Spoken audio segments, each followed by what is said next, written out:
Couple of items first. The Mayor's an apology today. He's in Canberra on ALGA business. The agenda's been updated with those 4 late items that were sent out separately, but we'll deal with them in the order they now appear on the amended agenda. And also I'm aware there's a couple of councillors wish to declare conflicts that they'll be putting on the table at the ordinary meeting the week after next. So just go around to the table and just get any record of conflicts first. Thank you, Mr. CEO. I'll be declaring a conflict in item 01. I am a life member of Childers Apex, even though Childers Apex no longer exists, but because Apex Bundaberg is the partner in the sponsorship, I'll be declaring a conflict and asking to stay in the meeting. Thanks, Councillor Trevor. Jason? No? Councillor McPhee?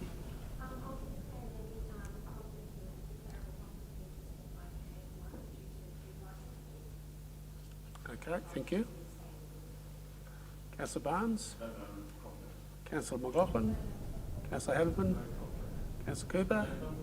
Councillor Mitchell? Councillor Emmott?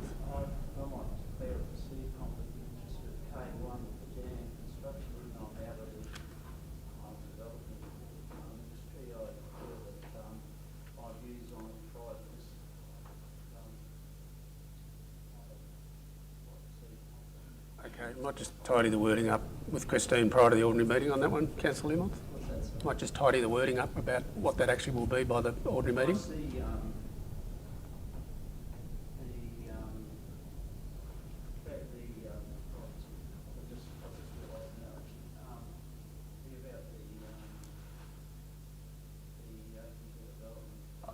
Oh, the infrastructure agreement.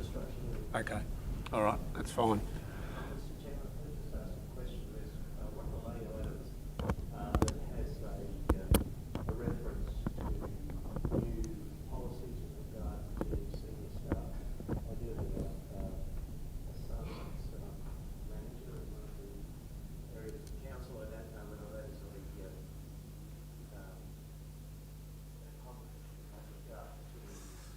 Thanks, Councillor Honour. I might just check with Christine whether that refers to the executive leadership team or senior staff generally.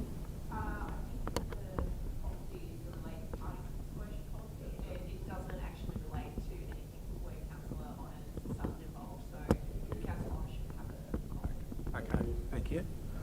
All right, we'll move on then to the agenda. And the first item is the Scripture Union Chaplaincy Breakfast, which I'll speak to. Councillors will be aware that we had recently decided that we would have the chaplaincy breakfasts again in 2021. Obviously they were put on hold last year because of COVID. Look, unfortunately we're in the middle of a restructure in the area that normally would hold that chaplaincy service. And we've got 2 vacant staff positions at the moment that we're currently advertising. There's also still some residual issues to do with COVID and the way in which food has to be served. What we're proposing, instead of having the chaplaincy breakfast, is to make a donation in lieu of that directly to the Scripture Union to be used for school chaplaincy purposes. So questions or comments? Councillor McPhee? We're recommending $5,000. Councillor Cooper? How is that relevant to the fundraising? I might just defer to... sorry, Councillor McPhee? But of course the costs of that are absorbed by the council who actually raise that funding. Yeah. Councillor Haberman, sorry, had a question too. I was just going to ask the same question. Thank you. Councillor McPhee?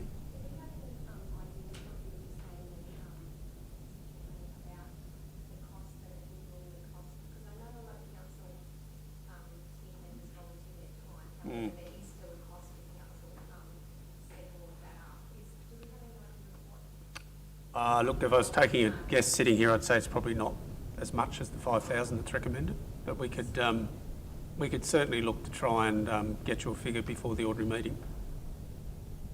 That would be great, thank you. I mean, it's up. The council's at liberty to alter that figure should they wish to. All right. Any other comments or questions on that? Thanks. No? The next item is the MOU between Bundaberg Council and Qut. I'll also do that one because Ben is not here today. Sorry, I'll just tab down. So this is a MOU only actually to enter into with Qut to look at trying to, I guess, access research grants, working with them in a collaborative way to look at things like the Challenger Centre and other potential commercialisation opportunities. The draft MOU is not binding, it is just that. I think it's a good opportunity for the council to broaden its reach into the education field, the higher education field. We've obviously got a good relationship with CQU and have worked with them in the past, as we're currently doing, particularly with the AgTech Hub. But this is another opportunity to just broaden that reach. Happy to take questions or comments. No? Okay, we'll move on. And the next item is the financial summary, and I'll ask Simon, who's the acting CFO, to present that report.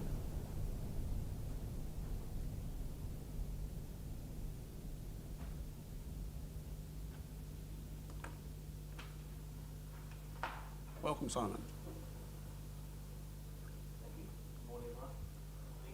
Financial summary of the 1st of March 2021. Recurrent revenue is largely ahead of schedule. Fees and charges, interest at the moment, and some of our land sales at our Concuna, in particular, estates are ahead of where we expected. The one variance there in the graph, figure 1, is in relation to the general fund, and that is around the advance of the financial assistance grant, of which we're not quite sure yet whether we'll get this financial year. In terms of recurrent expenditure, employee costs are on track, material and services are slightly behind budget. However, there are some planned service relocations with some significant infrastructure projects planned in the next couple of months, and they will flow through to the materials and services budget there. Capital expenditure at the reporting date expended 44% of the program. Historically, there's significant expenditure in the last quarter, so you can see there in figure 3 expected increase in cash outflows over the next few months. Cash as at the reporting date was 136.9 million. That was slightly ahead of forecast. You'll see that start to trend down as that capital outlays in the next couple of months is referenced. Rates outstanding at the end of February were 54.8 million. That was during the due date period, which closed on the 8th of March. The rates outstanding currently are around the same as this time last year. Any questions? No questions. Thanks, Simon. The next item is Council Policy Review, and Christine will be presenting the next 4 items in governance.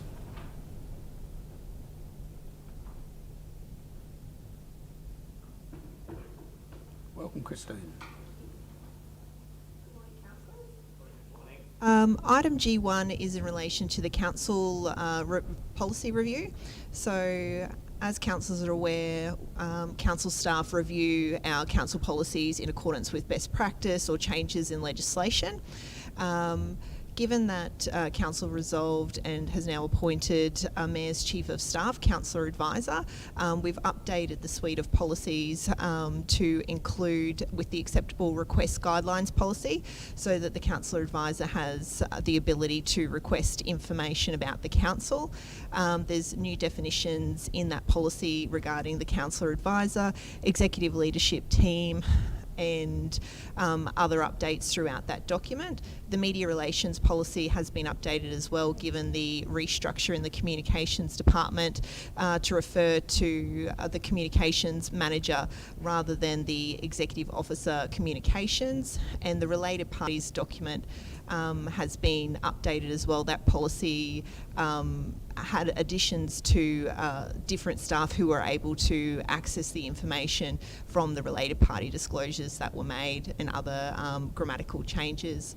The Councillor Code of Conduct, it's proposed that Council's own policy be repealed. As councillors are aware, the Code of Conduct is a code that the Minister makes under the Local Government Act. So it's proposed that our website be updated to remove the Code of Conduct, which is on Council's template, and refer directly back to the Department's website to the Code of Conduct. There'll also be on the website an update to the Mayor's Chief of Staff and the Code of Conduct that applies to that role. Thanks, Christine. Comments or questions? The next item is G2, which is in relation to the Audit and Risk Management Committee minutes. So the committee met on the 7th of October 2020, and the minutes are attached to that report for councillors' information. And the recommendation is that the minutes for the Audit and Risk Committee meeting held on the 7th of October 2020 be received and noted by the council. Any questions on the minutes? No? Thank you. The next item is G3, which is in regard to the sale of lots in Cancuna Waters Estate. As councillors are aware, the market has been moving quite substantially, and all lots in stage 1 are now under contract. So the final lots 31 and 32 are there, and they've been presented their market value. We also have Salem stage 2. Presently there's 4 properties that are left in that estate, which was released by tender in December, end of December, before Christmas. There's 4 lots remaining, so the other lots are there. So there's 80, 77, 76, 74, 71, 70, 69, 64, 63 and 62 in stage 2, and it's proposed that the resolution or exception in the local government regulation be applied, given that the lots have previously been offered for sale through auction or tender, and that the CEO be authorised to enter into the contracts and finalise those sales. Thanks, Christine. Any comments, questions? Councillor Barnes? Yeah, thank you. There's been a lot of activity with Cancuna after some time of stagnation, I suppose. Do we know what's actually sparked this? Is it through our marketing or? It's through a response from COVID. The whole property market has moved substantially. Talking to other colleagues, properties aren't staying on the market. They're being listed and sold within a couple of days. So I think that's what's, there's just seems to be a major move in the property market at the moment, which has come from COVID. I don't know whether it's people diversifying in their property portfolio or where they're putting their money, but there's a lot of movement at the moment. Yeah, I might just add to that. I think also the fact that they're very large blocks. And I think that's also partly a response to COVID. People are looking for a bit of space. And just anecdotally from the people that I've talked to, and I'm sure Councillor Trevor has too, that are bought out there, they seem to be people that are probably a couple of years off retirement and looking to build a retirement house there. And I guess as you get more and more in the area, it gives other people more confidence to actually become part of a neighbourhood. Exactly. And I think one of the things you're noticing is they pass through the council here, they're sold. 2 weeks later, the grass has been cleared off. They're not buying them and sitting on them. There's houses actually going on them. I think there's about 7 That's going good up news. at the moment. Yeah, Yep. really good. Sorry, Councillor McPhee, do you have a question? And I just also, while we're on that one, just to let councillors know, I think I've previously advised you we're currently doing some investigations for a stage 3 through some consultants. So we'll be reporting back through council at some point as to what that looks like.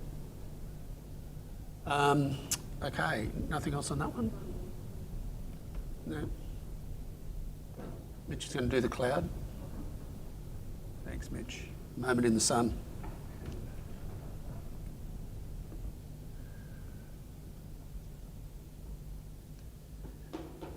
Morning, everybody. Here today to seek endorsement for a specialised supplier with Amazon Web Services. Brief history.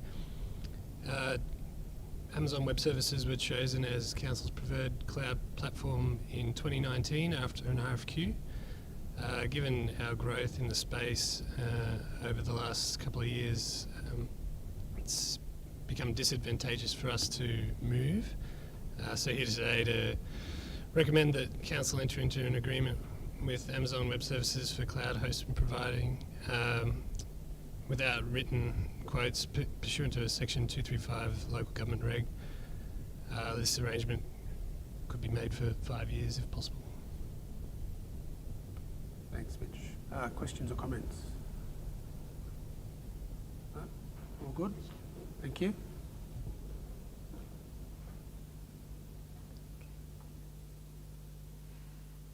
Councillors, the next item is H1. That's in regard to a renewal of a lease for Optus. So Optus presently have a lease on the North Bundaberg Water Tower.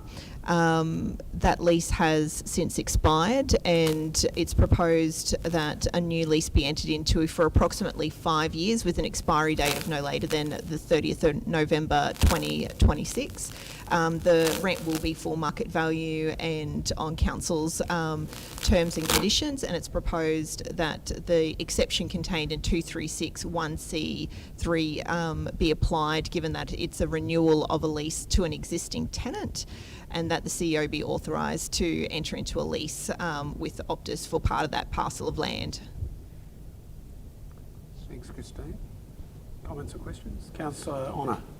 Question, Mr. Chairman, in regard to the positioning of their assets on that water tower site, are they actually attached to the tower, or do they have a separate installation on that land?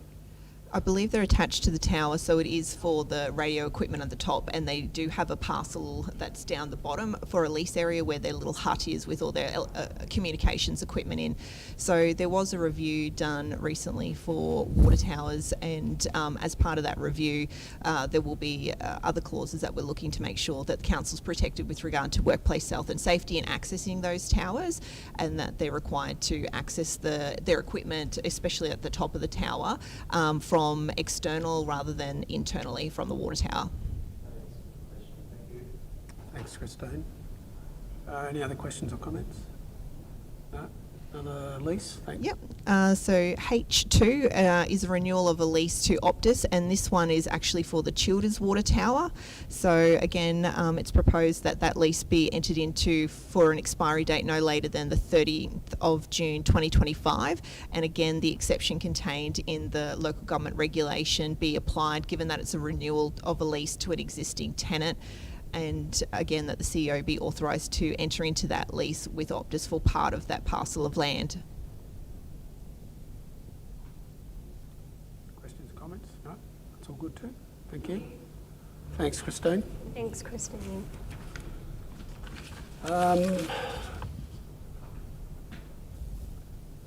for development. Michael. A request from Jan Am to vary an infrastructure agreement. Has a familiar ring to it.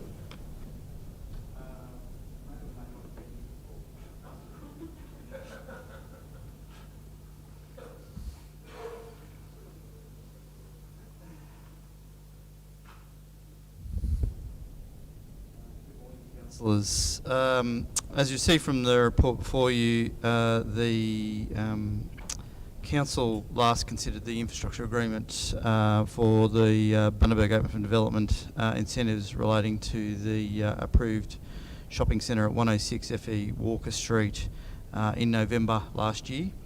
And in the report that resolution is there. In particular, just draw your attention to item C of the resolution, that the substantial commencement, the date for substantial commencement of the development be amended to 31st of July 2021.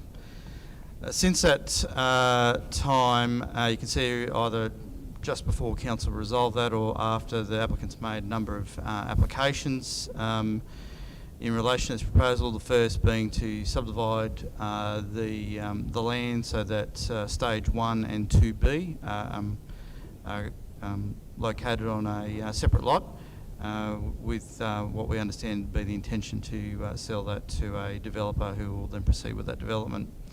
The second part of that is related to the subdivision, but because of that subdivision and the introduction of a new lot, it was necessary to make changes to the original material change of use approval, and so that was lodged on the 7th of December. Effectively, through the passage of time in dealing with those two applications, the developer is now seeking 3 amendments to their existing draft infrastructure agreement. First is to add the reconfiguration of a lot application into the infrastructure agreement in a way that, not that the reconfiguration is incentivised, but that should the developer complete the substantial civil works that are necessary for that particular development by the substantial commencement date, then that will count towards achieving the first requirement of the agreement to get the incentives.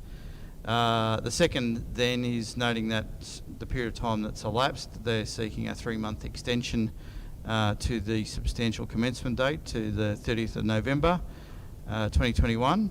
And the third is a sort of a minor point. They want to clarify that to get the discount, they only need pay the reduced infrastructure charges prior to the commencement of the use, and it's the use that the incentives relate to. In assessing those things, in summary, adding the ROL to the agreement is something that's consistent with Council's original intent. The works that we're talking about, which will largely form the construction of the extension of San Lucia Boulevard and associated drainage works, were works that were conditioned for stage 1 of the material change of use in any event, and will just be brought forward by the reconfiguration of a lot. So there's no real change to the agreement in that regard. In relation to the extension of time, I note that the officers have been engaging with the developer to work through the issues related to, I guess, fine-tuning their proposal to make it ready for sale and progress it to the construction stage. The developer has also been taking substantial steps, including getting necessary approvals from Department of Transport, main roads, as well as progressing detailed civil works design, including the bulk earthworks necessary to construct the site. And lastly, the last change is also very minor. The standard template agreement that this agreement was based on, if you recall, under the Open for Development, we were incentivising reconfiguring a lot applications as well, and the template just had an either-or clause, that you could then pick up depending on the type of development you had applied for the incentives. None of the other developments that we incentivised actually included both a reconfig and a MCU. So given that the MCU component of this development is what's incentivised currently, then it's easy enough to just drop out that sort of clause relating to the ROL, and the intent will still be the same as what was approved originally. So councillors, that's in essence the request, and the recommendation is that those changes be agreed to. Thanks, Michael. Comments or questions? No? Okay, thank you. Gavin, food safe, dogs.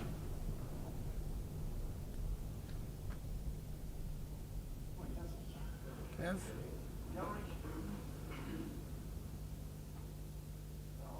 Item N1. So as councillors are aware, we've been using the Eat Safe program for our food licensing since about 2014.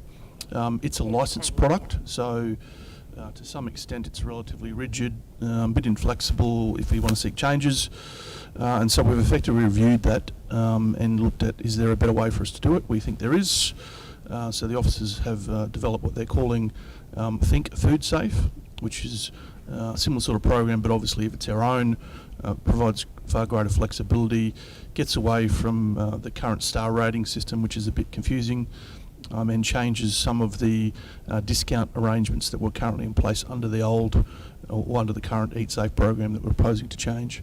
The intention would be that if council adopts this, we'd start a communication process with all of our licensed food premises, with a view that when the next food licensing comes round at the end of the financial year, they would convert to the Think Food Safe program. So happy to take any questions if there are any. Councillor? There's an intention, is there not, to reduce the benefits to the 5-star ratings, the current, from 50% to 30%? If that is the case, I just want to know what benefits those 5-star rating businesses are going to get through this program. That is correct. So the discount currently under the Eat Safe program is that they get a 50% reduction on their food licence. Under the proposed Think Safe program, if they met the requirements there, they would get a 30% reduction. Effectively, we don't have as many 5-star premises, so one of the issues that we came up against was that if you comply with the current food hygiene regulations, which is the requirement legislated, you effectively got a 3-star rating. You had to do extra work and put in extra documentation to achieve a 5-star. A lot of businesses didn't see the benefit of that, because once you're compliant with the legislation, you're compliant.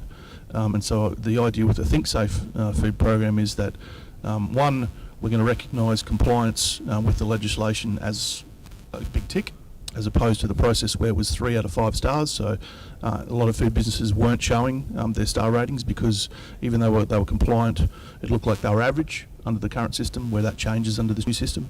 But there is a change in the discount arrangement. So the maximum discount you can achieve under this proposed program is 30% as opposed to 50%, but we expect more of those currently 3-star rated Eat Safe premises will achieve a discount that they wouldn't have got before under this new program. So there's a bit of balance, I guess, that those that were 5-star will not get as great a benefit, but those that are 3-star and were compliant will receive a bit of a benefit. So. Thanks, Gav. Mr. Chairman, further to that, I noticed that there's an 18-month inspection regime, and prior to that there was 24 months. Is that correct? That's right. Prior to more? No, it's included in the fees, and that's probably why we're looking at the fees. I mean, one of the issues with 24 monthly is that's a long time between inspections, and a lot can happen in that time. So, you know, you get change in staff, and some of those organisations don't have the same level of food hygiene training, and they've effectively got a rating that says that they're good for all this period, but we haven't been there for 2 years. And so what we were effectively doing was we were going in for some of those for 18 months anyway. What we were finding that even in the 18-month period, there'd been a change for some of them in their standard of compliance. So we think 2 years has just been too long, and a lot happens in that particular time. So we're reducing it down to 18 months, but the fees will reflect that. So they don't get charged additionally. It's part of it's incorporated in their fees. Thank you. Councillor Haberman.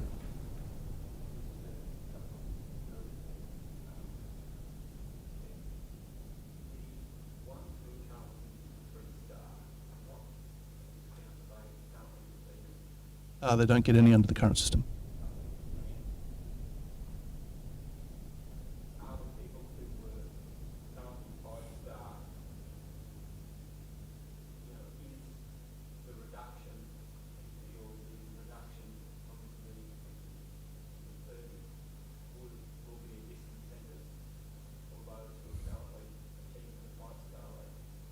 No, because they can still achieve the 30% discount. What it'll mean is that in some cases, and particularly for food businesses, I think you think that the majority of those, I mean, there are some exceptions, obviously, the larger chain food stores, but a lot of them are just mum and dad businesses. So the requirements to do the additional paperwork and registers that were required under the Eat Safe program to achieve 5 stars was just too much work for them. So, and effectively under the legislation, as long as they comply with the food hygiene regulations, they get their licence, which under the Eat Safe program meant that they were just a 3-star.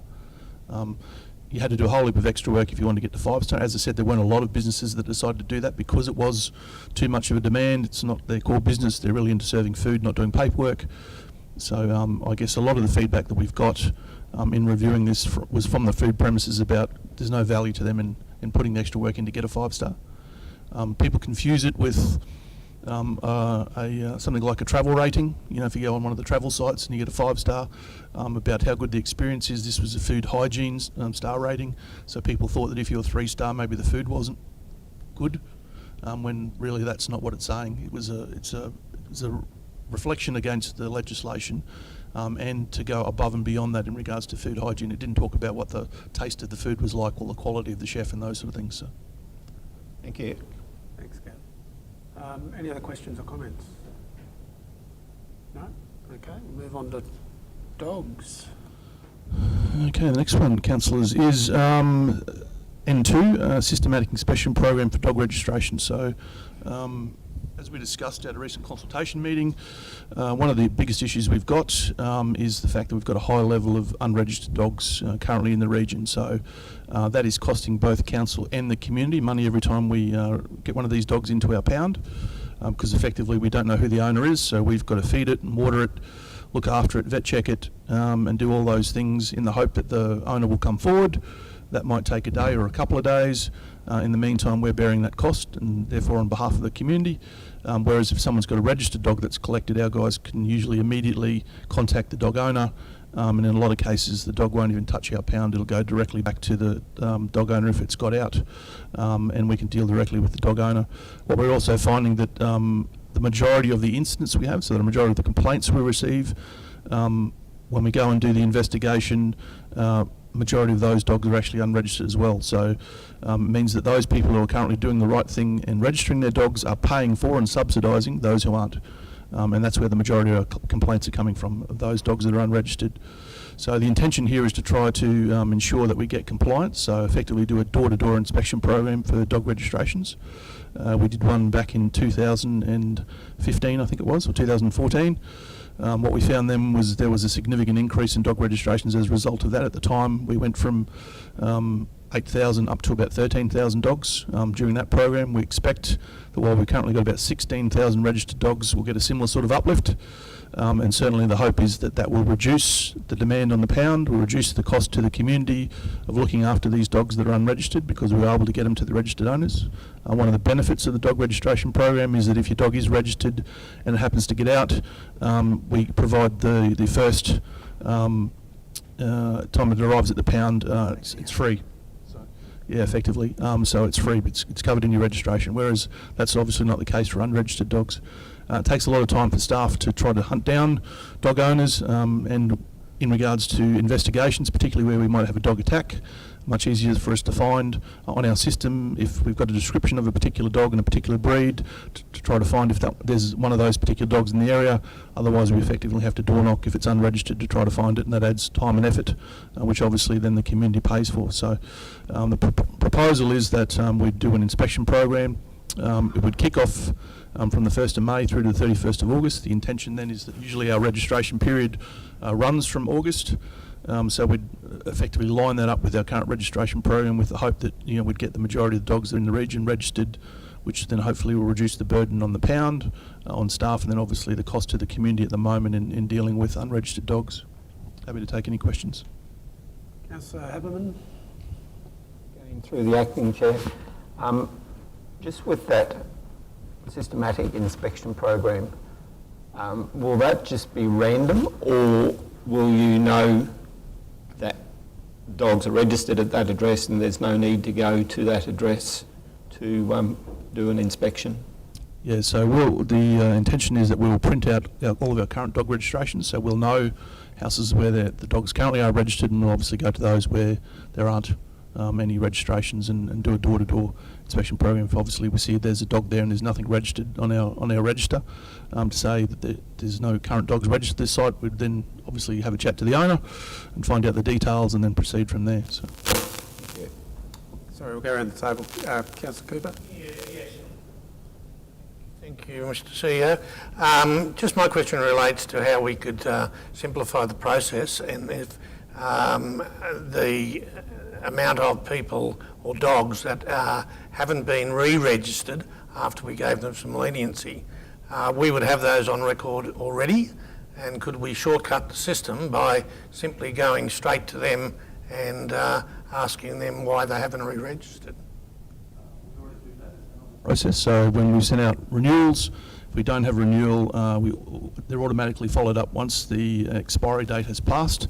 So the admin officers then contact those people, find out if they've still got a dog, has it gone to the wrong address with the renewal?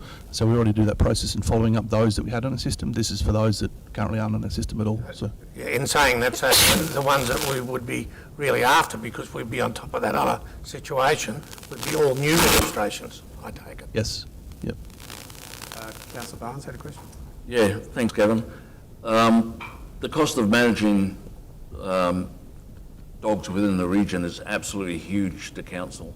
And when you see so many people with dogs that they refuse to register or fail to register, it comes back to an attitude in the community, in my belief. What's the fine for an unregistered dog at the moment, Gavin? $266. 260. Is it the intention of this program that people will be fined if they don't have a dog, or would they be given some leeway to register the dog? As about the potential to possibly put in a new dog application fee, so that in most cases, for every other thing that we do, usually there's an application fee and then an annual renewal fee. We're looking at that as a possibility, but we'll also consider fines. So prior to us kicking this off, we'll probably come back and have a chat to councillors about the process we'll take. Last time when we did it, we gave people 14 days in which to register, otherwise they're issued with a fine.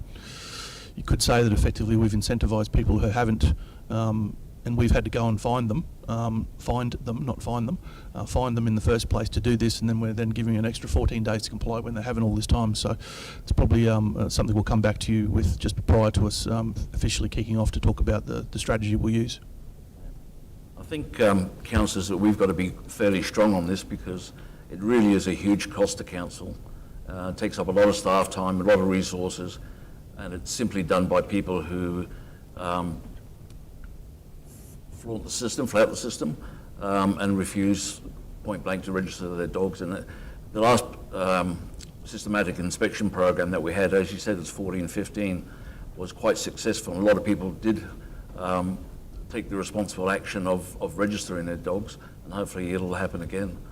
And it's a user-pay system. Thanks, Councillor Barnes. Councillor McPhee.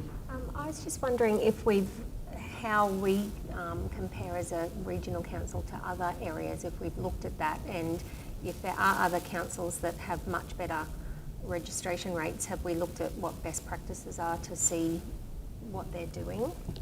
Or is it sort of this is the case across the whole state? It's probably a broad brush statement, but yes, I guess there is a level of non-compliance across the whole state. One of the things we did talk to is we talked to some of the other councils. They do tend to do an annual or a biannual inspection program for the same reasons, and I'm aware that they don't do that through a number of means. It's either door-to-door, they do a targeted program effectively where they think there's particular suburbs maybe in their regions where they think through their stats they're getting a high level of dog complaints but can't see a high level of dog registration. And so targeting particular areas. So the idea with this, I guess, is that we will, over time, hopefully reduce the number of unregistered. I mean, I guess the key telling stat in that is if you have a look that between February 2020 and February 2021, 346 of the 648 dogs we impounded were unregistered, so 54%. That will give you an indication of the level of unregistered dogs out in the area, I think so. We expect that there'll be a significant amount as a result of this process that will once again be registered, and as I said, the intention is that will flow on to save us money and save the community money, because we've got to a point where we built a new pound probably only 4 years ago now. That pound was more than double the size of the old one, and we have filled it regularly, which we shouldn't be doing, purely and simply because we've got unregistered dogs that we can't find owners for. So. Thanks, so, Councillor Barnes. Do we send out reminder notices for registration? So I sent an email out to all councillors just the other week to sort of say that we were sending SMS messages out as well. So just as another strategy, that did improve the number of renewals, but we're also following up with phone call to every single person who hasn't renewed their dog registration. So. Sorry, Councillor Habham, we'll get back around here again. Sorry, just one other little question there. 54% of impounded ones were unregistered. So, numbers-wise, what are those numbers around? So in the report, that Oh, 6 out of 648. sorry. Haven't got that over. Councillor Yes, Honour. thank you, Mr. Chairman. Look, it seems to me that the great concern is the cost of the regulation that we have taken on in relation to dogs, but there's a lot of other animals that go into that pound as well, other than dogs, and in relation to cats, which is a large number of them, how does that burden our regulatory control of stray animals? Is that a big cost to us? Cats, not so much. Not without being flippant, we don't get too many cat attacks. So whereas we get over 250 dog attacks a year, so effectively 5 a week. That's a lot. And remembering that every one of those is going to result in some sort of action in regards to us either declaring the dog menacing or dangerous, and then going through a process where we then have to go and inspect the property to make sure it can be suitably contained and do all those sort of things. So the average dog declaration probably takes, under the current legislation, about a month to complete, because we have to make a notice of the fact that we intend to declare. The owner's got appeal rights in two cases to do that. One when we have the outcome of the investigation, then 2 when we're proposing to declare the dog. They also have an appeal right there. So effectively it takes us a month for every one of those dog attacks to get a result. And so as I said, 250, whereas cats are usually the issue of dump cats predominantly, or where we've had stray cats. We don't get many cat complaints, generally speaking, so it's a very small percentage compared to dogs. Thanks, Gav. Councillor Trevor? I think unfortunately the only way we keep on top of this is we're going to have regular patrols, because people coming and going in rental homes, itinerant and that, dogs come in, those people aren't aware and they don't follow up, and unless we follow up, it's just not going to happen.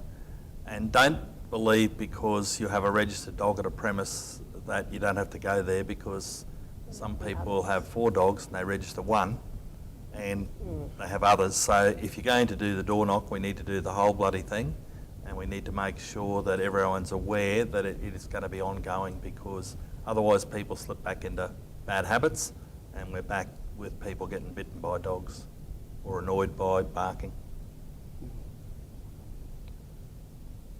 Other questions? Comments? No? Okay. Thanks, Gav. One, so a bit of change of pace, a partnership and sponsorship grant application for the Apex Cane to Coral Fun Run. Councillors are probably aware that Apex took over the Cane to Coral. It used to be operated through the Gladstone Ports Corporation, and Jason out there used to take it over, but they've sort of handed across responsibility to the Apex Club.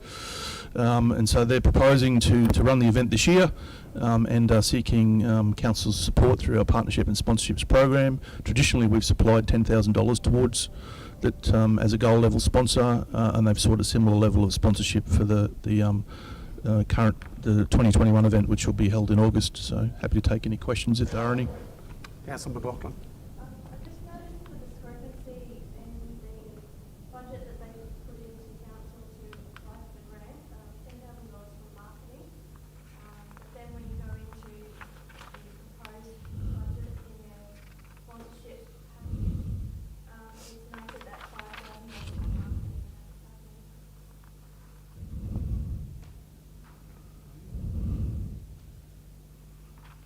We might have to clarify that with them, Gav, unless you don't know the answer. So is this the table that they've got there, Councillor, you're referring to? Yes. On page 6?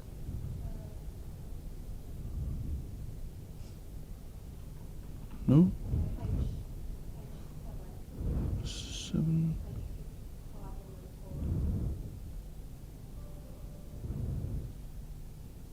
the application that was put into council for the sponsorship, they noted it at $10,000, which is the asking for sponsorship. Yep.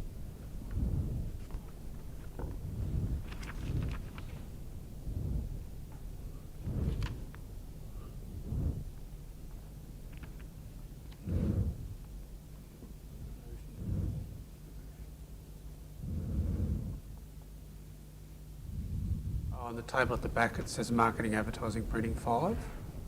Right. Okay,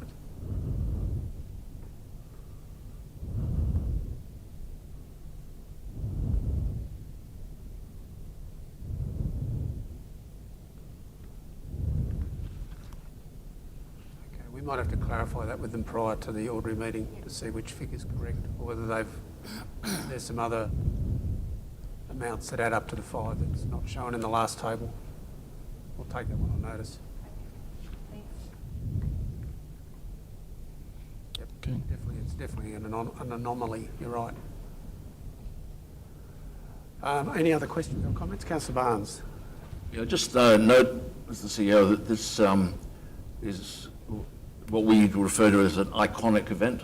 It actually, it's not covered in the report, but it actually brings people from outside the region, attracts them to come here and spend money. And it's good to see it back. It's very, very successful, and Apex is certainly a well-respected organisation. So. And I note that we have actually budgeted the $10,000 for the event. Thanks, Councillor Barnes. Any other questions, comments? No? All right, we'll clarify that that $10,000 figure against the 5. All right. Okay, councillors, next item is 02, Smarty Grants request. So Smarty Grants effectively is an online program to manage grant processes. So it's used by a number of councils, probably considered best practice at the moment. State government use it for their grant processes, so it's more customer friendly. Historically, what we did with our grants was people sent in emails, effectively with hard application forms. Smarty Grants automates a fair bit of that, makes them populate particular fields, ensures that we get full information, which is one of the issues we've always had with our grant applications, is that forms can be part filled out or not filled out completely at all, then submitted, and we've then had to go back and chase people up for information. So the Smarty Grants process makes that easier because they can't submit it until they put all the required fields in. It's easier to use, so the experience from the customer or the grant applicant's point of view is it's easier to understand, outlines exactly what's required, makes the assessment process easier for us as well. And so, but it's a product that we need to, an IT product that we need to pay a licence fee for. So the licence fee is $12,500 per annum. We distribute just under $400,000 worth of grants a year under our community grants program. One of the things we'll be looking at potentially is expanding Smarty Grants into also our RDF program, which is about another $90,000 worth of grants a year, just to improve both those processes from a processing point of view for us and obviously from the customer experience for the applicant on the other end. So I'm happy to take any questions. Thanks, Gavin. Looking at some other councils' websites, I think it's become apparent it's probably going to be best practice for most local governments in Queensland. Any comments or questions? Councillor McPhee. I'd just like to say I've used the Smarty Grants thing with applying for grants through the state government over the years, and it is really good. It's very user-friendly, simple, shows you, prompts you if you've missed something, so I think it's a good thing. Councillor Honour. Just a question in regard to the membership of the committee that's recommended here. Look, as I understand it, we had done away with having a councillor representative. It's a different item. Oh, is that a different one? Okay, sorry. Yeah, we're not onto that one yet. Sorry.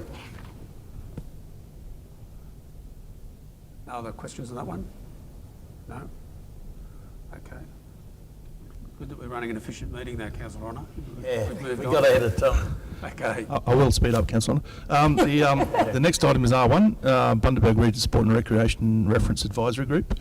So when Council first met at our first meeting and appointed representations to all the committees, we decided that this would be an advisory committee. And so that meant that we've had to change the terms of reference just to reflect that decision that was made at the ordinary meeting in October 2016. We recently called for expression of interest because the current membership, their terms had expired, and it usually lines up with the council term as well.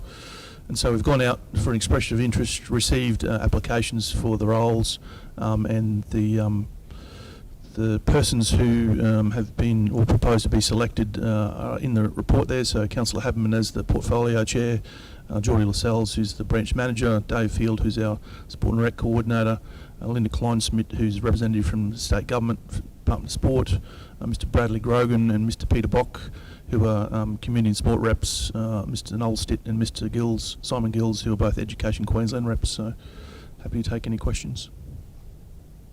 Yes. Councillor Honour and then Councillor Haberman. Mr Chairman, back in order again. Look, as I understood it, we had sort of suspended the position of a councillor on that sports committee previously. Is that correct? Or No, I think that was the Webbrock Sport and Rec Committee, I think, Councillor on it. We've always had this one going, and there's always been a councillor on it. So councillor usually chairs it. So. Thank you. Councillor Haberman. Should I have declared a conflict of interest on this, as I'm... No necessity, because you're being appointed as a councillor to a council committee. Yeah. Sorry, I was just wanting to...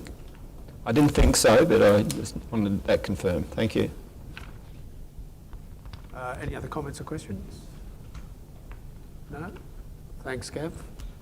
There's no other late items? No? We've got one item in confidential, so if I could thank the gallery for their attendance, and we'll move in to consider that one item. Thank you.